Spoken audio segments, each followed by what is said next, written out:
تو وہ تہجد تو پورے سال ہے نا, اس میں تو یہ رمضان ہو غیر رمضان ہو,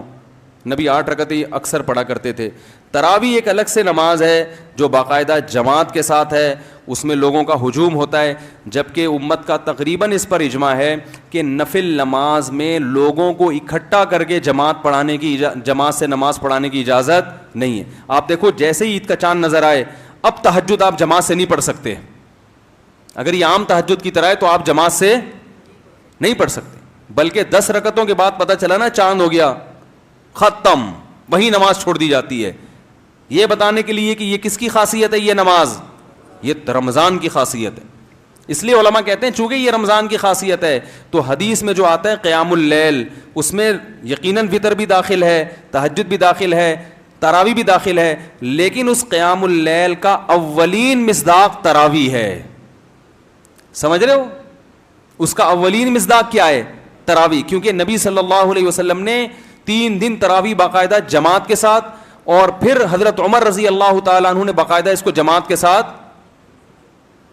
رائج کیا اس کو, اور پھر پوری دنیا میں جو اس وقت صحابہ کرام تھے, علماء تھے, سب نے حضرت عمر کے اس عمل کو لیا, کسی نے بھی حضرت عمر پہ اعتراض نہیں کیا. تو اس کی علامت ہے کہ یقیناً ان کے پاس محمد صلی اللہ علیہ وسلم سے کوئی دلیل ہوگی, جو دلیل ہم تک نہیں پہنچی لیکن صحابہ تک پہنچی تھی. ایسا ہو سکتا ہے کہ ایک دلیل ہم تک نہیں پہنچی, حضرت عمر تک پہنچ گئی. تبھی تو کہتے ہیں نا, حضرت امام ابو حنیفہ سے کسی نے پوچھا کہ آپ کے پاس تراویح کے سنت ہونے کی کیا دلیل ہے, تو انہوں نے وہ بخاری والی حدیث پیش نہیں کی کہ نبی صلی اللہ علیہ وسلم رمضان میں اور غیر رمضان میں 8 رکعتیں پڑھتے تھے, یہ نہیں پیش کی. اگر یہ تراویح کی دلیل ہوتی نا تو امام حنیفہ اس مشہور حدیث کا حوالہ دیتے کہ حضرت عائشہ سے یہ مروی ہے,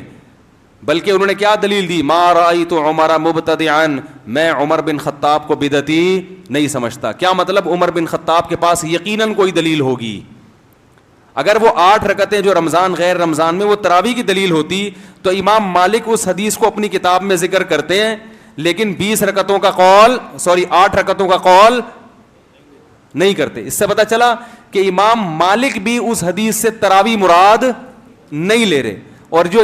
موطا کی حدیث ہے جس میں آتا ہے کہ حضرت عمر نے 8 رکعتیں شروع کروائی ہیں,